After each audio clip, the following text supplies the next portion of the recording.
for coming. We might get the other person who comes on in. This is quite a sort of informal session and kind of gives everyone the chance to ask some of our lovely panellists questions. My name is Michelle. I'm from the Agora Clinic. I'm the clinical care coordinator.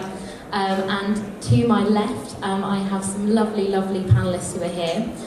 So, my first two that I have just here, I have Rebecca and Kelly, who are a couple who started their parenting journey in 2017, and they are mummy and mama to little Marley, who will be 2 next month. And then just next to them, I have Laura Rose, who is the founder of LGBT Mummies Tribe and the mother of 3 by IUI and IVF with her wife. She is an LGBT plus family activist, fertility advocate, writer, speaker and campaigner for policy change for LGBT plus families.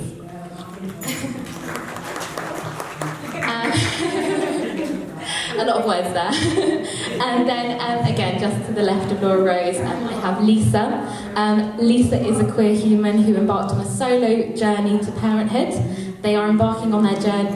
They embarked on their journey during the pandemic, and they are now the parent to a little one as well, who is actually in the front. So really, I know that a lot of you might have seen some of the talks that happened earlier, but really this kind of gives you a chance to ask any questions.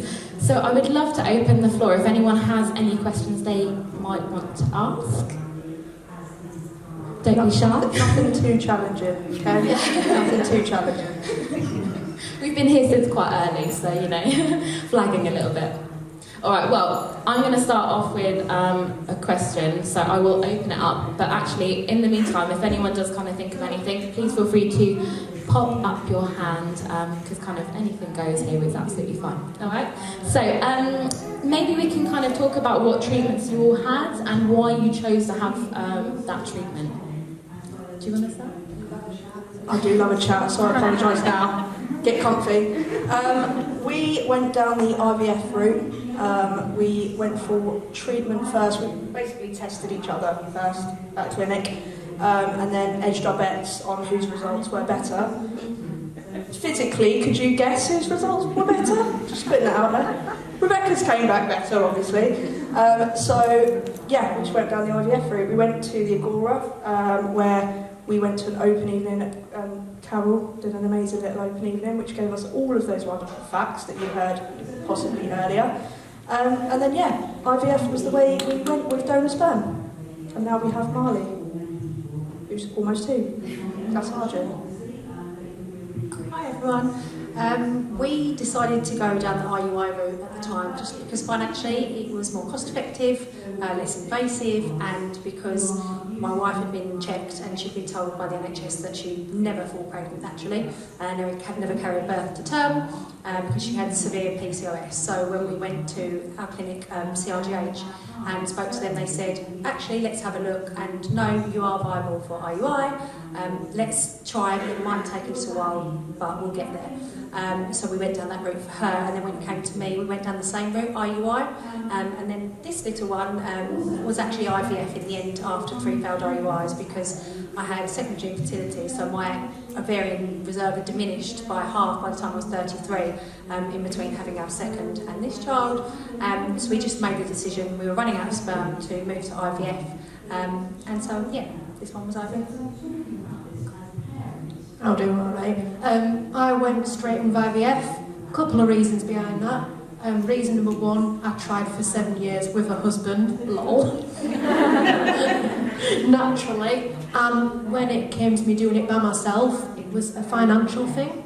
I thought, go all in, do the big one, and hopefully it'll work rather than risking a few rounds of IUI, and it worked. Happy days. So I don't know if anyone here, were you here for Carol's talk that ended up being really late because of issues here and then was on the main stage? Yes, I can see a few heads nodding. So one of the things that Carol actually mentioned in her talk is about the fact that because of the legislation, patients who want to do shared motherhood treatment, so that is where we are collecting eggs from one partner and the other partner is going to carry. The partner who is donating actually has to be screened as a donor. and that is not the case for heterosexual couples. And what I would love to ask the panel is, what is your opinion on that? Do you think that is discriminating against the community? Open to you. I definitely think it is discriminating. Just because if you two are choosing to do that, then it should be your option, and you know what you're letting yourself into. So, yeah, I don't think that's right. 100% discrimination, without a shadow of doubt. So, yeah, simple answer for me. Yeah, it is completely discriminatory, especially because previously when people were going down the path to shared motherhood, you weren't having to have additional costs, the extra delays, and now because it's being pushed through by obviously the HFEA for the Department of Health and Social Care, it now means that if you now go down that route, you're now going to have additional costs, anything between £700 to £1,000 extra costs, extra tests that you wouldn't normally be screened for, which a male partner with a female partner don't actually have to have those tests, and it can be up to a 6-week delay on top of your cycle. So it's a big cost, a big delay, and it's really discriminatory, because why should we have to do it if heterosexuals don't? So it's something that we're all going to be campaigning for, pushing to get that cancelled. So if you see anything on all our social channels, please get involved, because it's really going to affect a lot of people that really want to go down that path of reciprocal IVF. Yeah, I think what everybody else has just said, I completely agree. It's not right. Good job we've got people like Laura Rose advocating for us, really. I think as a community, actually, it does involve actually lots of voices getting, involved in this. So, particularly if you're thinking of starting that sort of journey, it's really important to actually be like, no, this is wrong.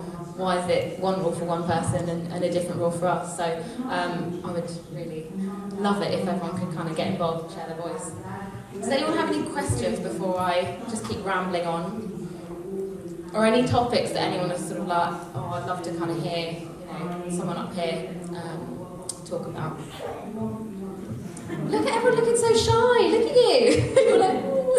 You definitely Right. must have questions. Definitely. Looking at some of you, don't be shy. Right, so, big one. How did you choose your donor? It did take a long time. It's like the Argos catalogue of donors. We're going to sound very shallow. Looks, right? Yeah? You all want a really gorgeous baby. Looks was first, not going to lie. And then You wanted traits similar to you. traits similar to me. I mean, you're all thinking, really? You can imagine she's chatty. Yeah, that really, wasn't it? And we went with Zytex personally, just because they had lots of pictures. But yeah, that was just us. And we could see him as a baby, then about a 2-year-old, and then like his first school picture, and then even up to 21. So that was nice for us, wasn't it? Because let's be honest, like babies change, don't they? Like when you see a picture of Marley when she was born, dark hair, big blue eyes, she doesn't look like that now. So when we were looking at sperm banks, you'd kind of get one image, and it was black and white, dark, this big. So yeah, Zytex was the one that we went with, but obviously there's loads of different sperm banks down there. So, and it could have improved the websites if we've always gone with them. Yeah. So yeah, that was us.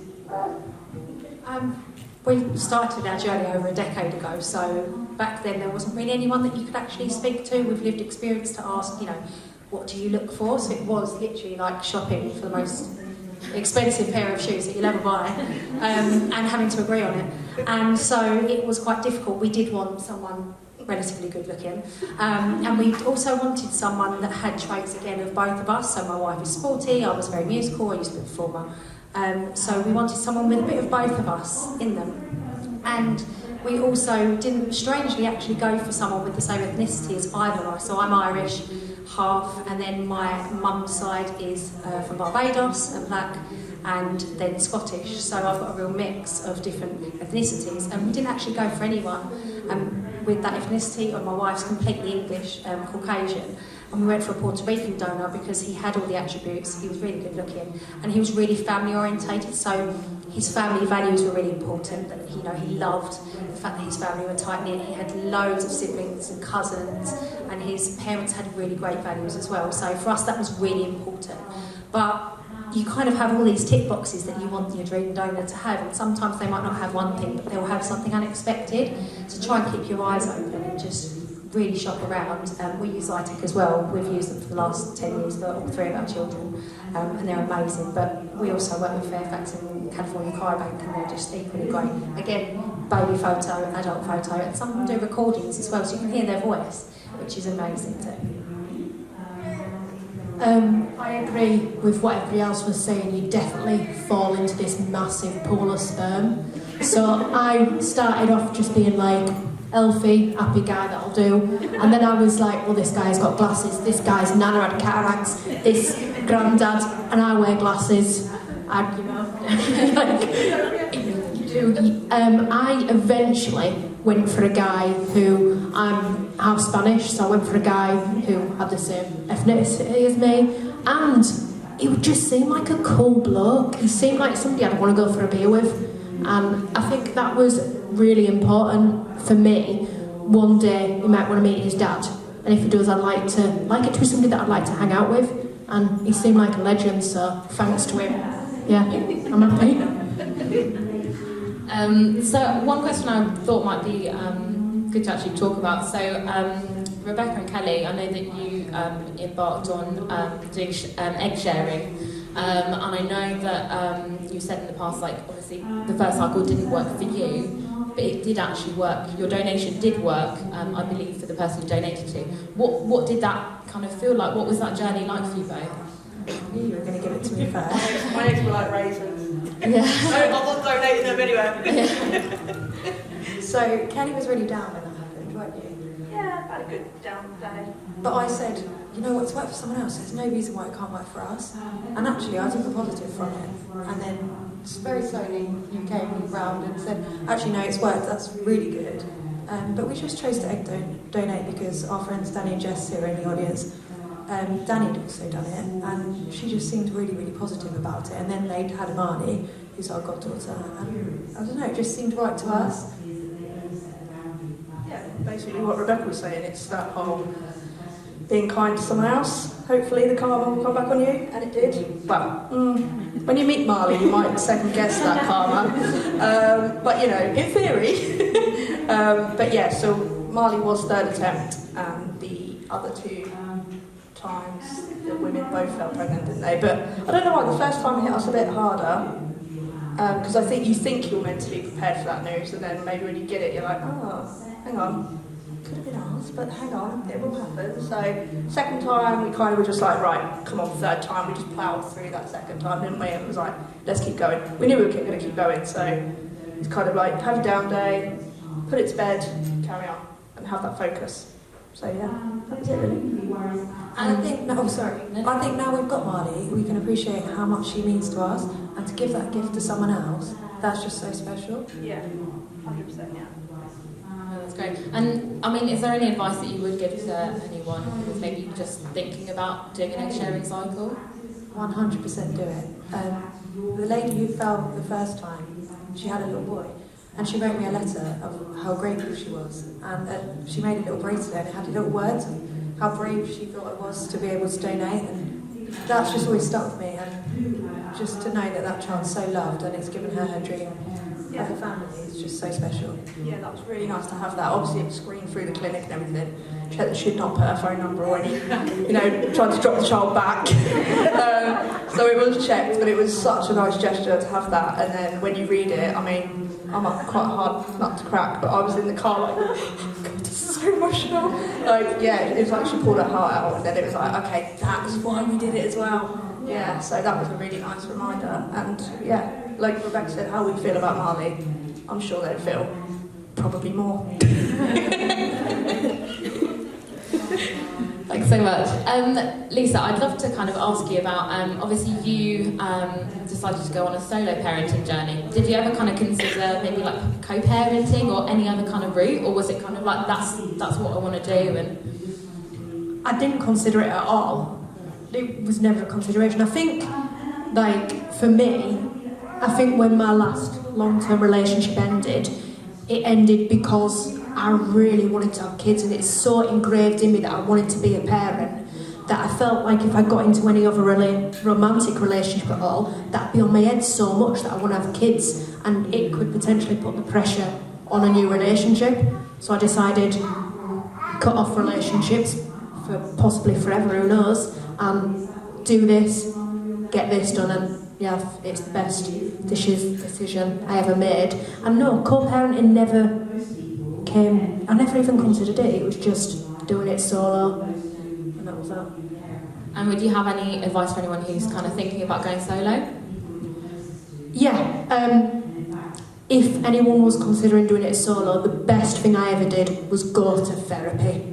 I had to go to a lot of therapy to deal with the loss of a potential partner, because I'm a romantic, I love romance, and I wanted to have a wife or husband or non-gender specific person. I wanted to do it with somebody I did. So I had to I saw a psychiatrist, I saw a therapist, I really did the work before I went on the journey, because I needed to make sure I was mentally prepared and strong enough to do it alone, because it's hard work.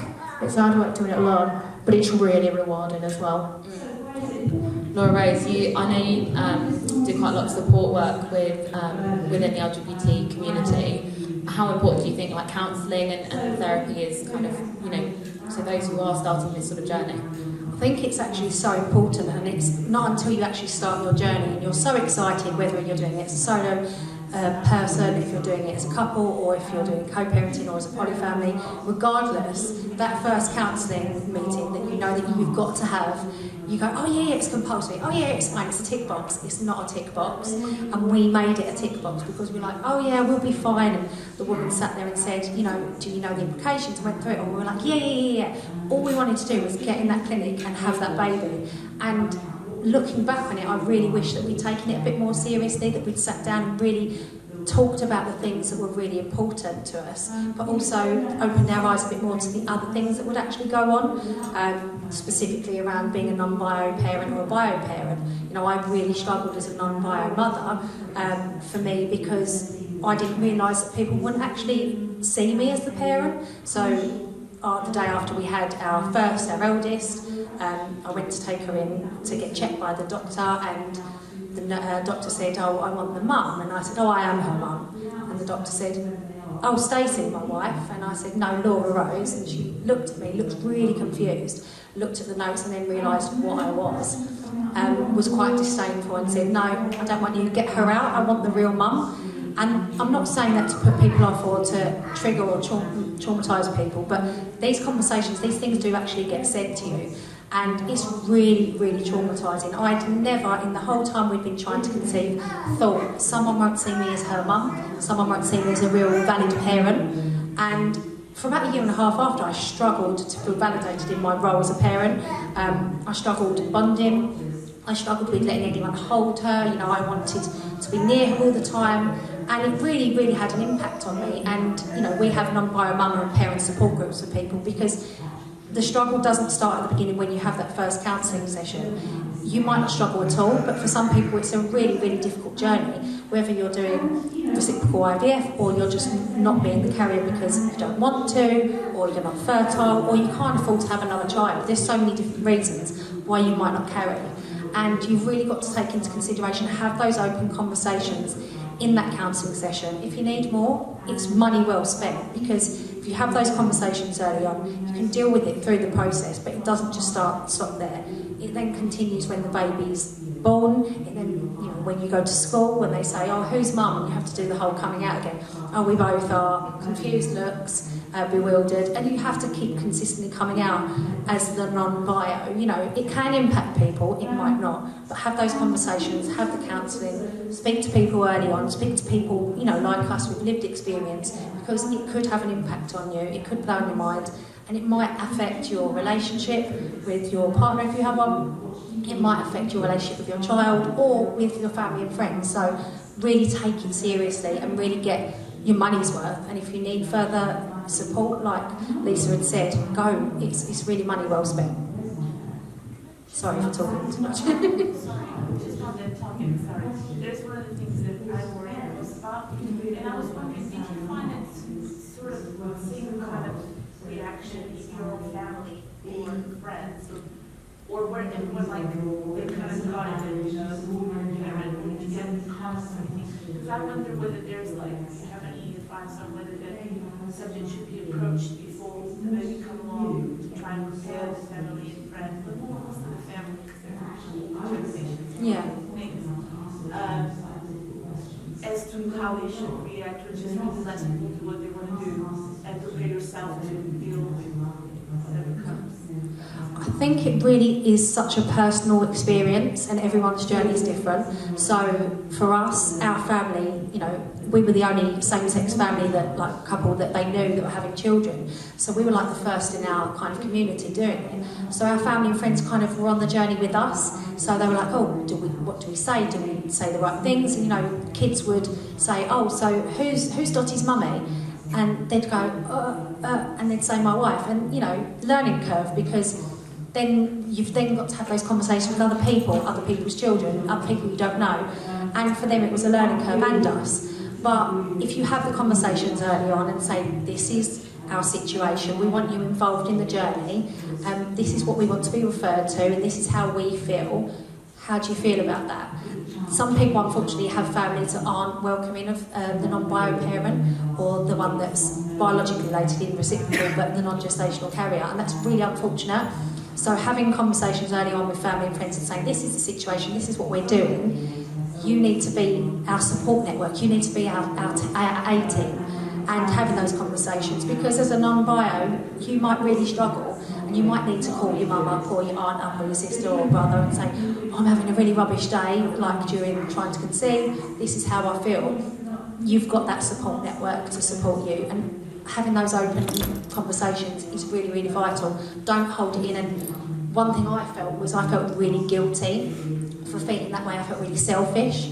And it was only when we set up the organisation and we started talking about that aspect of our journey, we had thousands of women and people talking about, oh my God, I felt the same as a non-bio, I felt really guilty and really selfish. And that's why we have support groups for that, so people can openly talk about it, because it is valid, you are valid, you're just as much a parent as the person who's carrying, regardless. But you're going to have those feelings, and there's nothing wrong.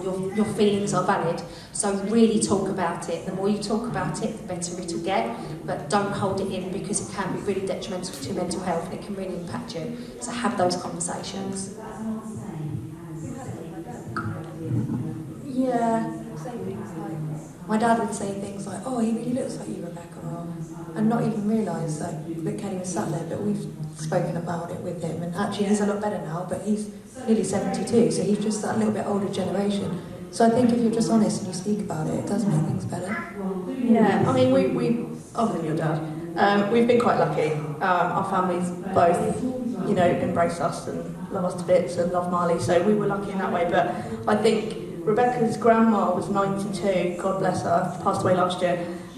So telling Grandma Lewis was quite a challenge in itself. Quite a religious lady, very religious lady. So in the care home, Rebecca was like, oh, I've really got to tell Grandma. So we walked in her little room, and Rebecca was like, go on then, Kel. I was like, oh, no. Don't you be doing this to me, come on. Rebecca went, Grandma, I've got something to tell you. And she went, you're not pregnant, are you? Well, this got a bit awkward. Yes, and then Grandma kind of saw the eyes looking at us both, and then she just went to me, like as if to say, oh, what's she been up to? And I went, oh no, Grandma, I'll stick around though, don't you worry. I'll commit to this. I think that's a joke, she did actually say that to her. But that did actually happen. But then obviously telling her, because we were like, yeah, she totally doesn't get this.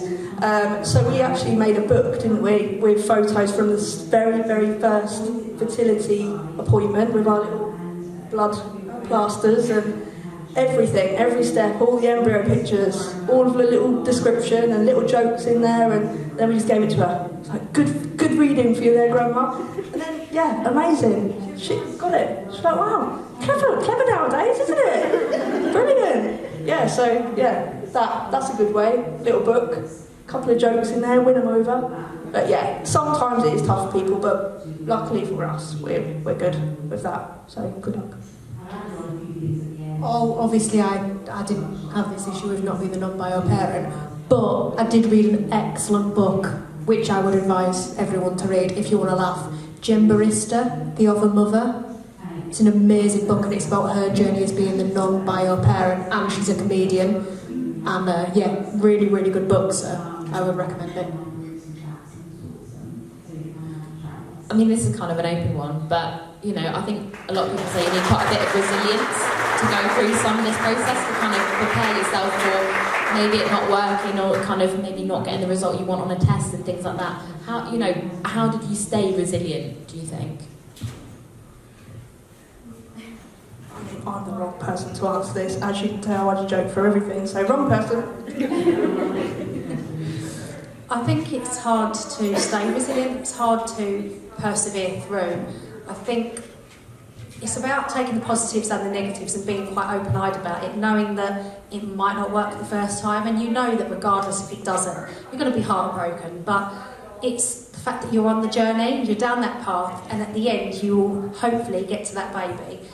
But if there's some wrong turns, some dead ends, that's what's going to happen. But if you're ready for that, you know that, okay, I'm going to get the negative, going to be upset, going to cry, but we're going to get back on the train and we're going to carry on. And that's the thing you've really got to just have it in your mind that, you know, if you've been tested, you know that you can get pregnant, you can carry a pregnancy to term, you, your partner or partners, it can happen. You'll get there in time, it's just a matter of when. So reading, educating, keeping yourself mentally and psychologically strong is really, really important. But also keeping yourself physically strong if you're carrying. You know, having date nights if you have a partner or partners, and, you know, watching funny films, watching comedians, things like that, like Lisa said about the funny books. You want to make this an enjoyable experience. You don't want to get to the end of it and go, oh my gosh, I didn't really enjoy any of that. It's not going to be always pleasant. It is going to be at times painful, but have fun with it. You know, document it, take pictures. You don't have to put it on social media. You can, but you can have it to yourself. Put it in a book, like the girl said. It's just about enjoying that journey, and you will have weak moments where, you know, you have mental breakdowns and you'll be crying and it will really take a long time to get over. But you'll have the laughs and you'll look back and go, wow, do you remember when we had that appointment and, you know, you nearly slipped over when you walked in? I did that. And, you know, I had an egg collection and a transfer on my own because it was during the pandemic. And I look back and I think, oh, my wife wasn't there, but gosh, she's here. You know, you've got to take the positives and the negatives and have those memories. So that's what's important. I think if you would have met me 10 years ago and said to me, hey Lisa, in 10 years' time you're going to have a kid by yourself, I would break down into hysterical sobs, and I'd think that's the worst thing ever. And I think before I did this journey, I tried to seek validation through fashion, through music, through performance, and I never felt like I was just enough by myself. Do you know what I mean? I never felt like I was a strong person or a brave person.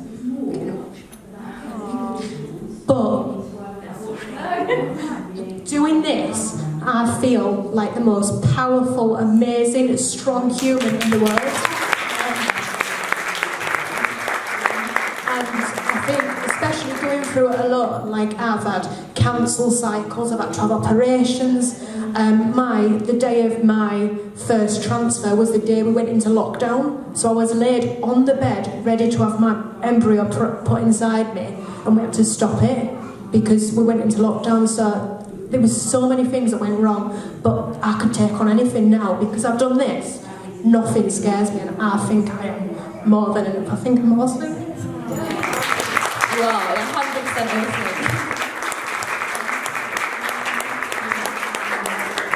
It's good to get emotional because actually I think this whole journey is really emotional, and it's okay to cry, it's okay to, you know, be there for each other, and it's important to be there for each other, and that's why, you know, I think whether you're going through as a couple or you're going through by yourself, I think make sure you've got that network, because actually they're the people that you rely on. You're going to tell them, oh, you know what, I'm having a rubbish day and all of that, and that is so important because it will be up and down, you know, just that's how the journey goes. I know, like, a lot of you have very, very, like, young kids, but, you know, have you kind of thought about how you're going to talk to them about, you know, how they came to be and things like that? You're going to talk about sperm donors and things like that?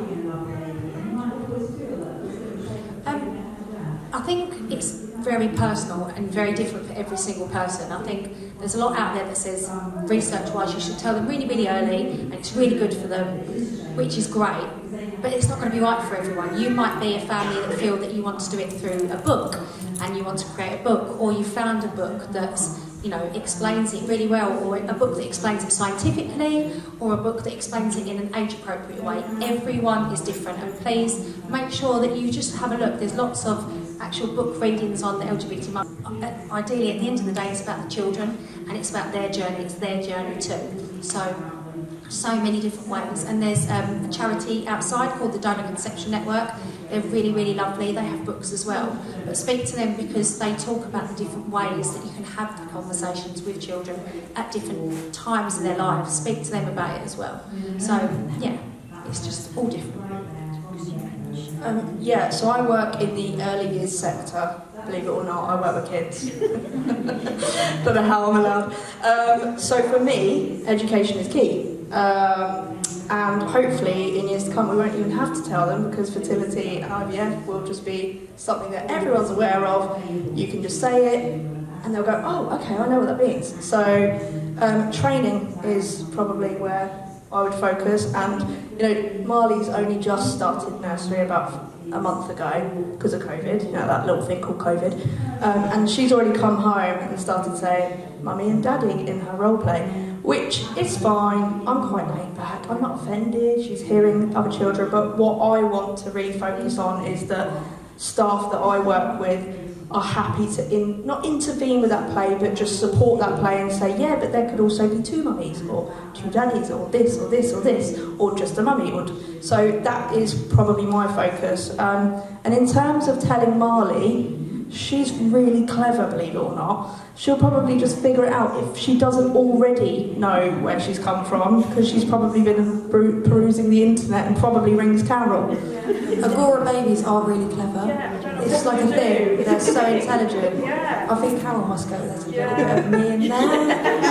Yeah, super intelligent. So yeah, so that's, you know, we'll tell Marley when the time's right, or we'll use the book that worked with Grandma. So we'll just recycle that book for Marley. It's just the same stuff. So I think it's really personal, and I don't think there's ever a right decision on what to do, when to do it, if to do it. Personal. Me personally, I've made a scrapbook very similar to yours from start to finish. I also documented the entire thing on Instagram, literally from my first appointment. It's all on there, which I've got on a disc for him. And for me, it's going to be a part of his life. So the donor is Russian, so I have been learning Russian very, very badly, and I speak to him and sing to him in Russian. And in the book, it talks about this dude that gave us the best gift ever, and that he's possibly got other children, and talks about how other mummies give gifts to other people too. Yeah, I think my donor is an awesome, cool guy, so he's going to be really involved in our journey and our little life. Yeah. I've got Cara coming up very quick.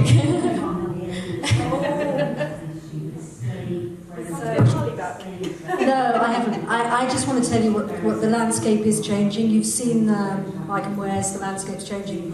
It's really changing for the LGBTQ community and for all kids in schools. I'm very involved in the education programme in schools, and the government 2 years ago has changed the sex relationships education to include much more fertility education and diverse fertility education. I've actually got a student from my son's school here. She's helping out as a volunteer, and she's part of the diversity program. So, and schools are changing. So when your kids are going to go to school, rest assured they're going to start learning about this from nursery, from reception. So I don't think it's going to be like for you guys. I really don't, because I'm going in there. The British Fertility Society is going in there. We've got videos, we've got small animations that even very young children can watch. So I really hope this is all going to be nothing to worry about in the future, because you're going to have kids and it's going to be fabulous.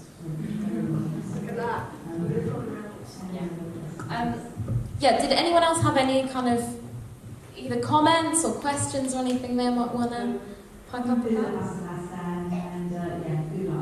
No?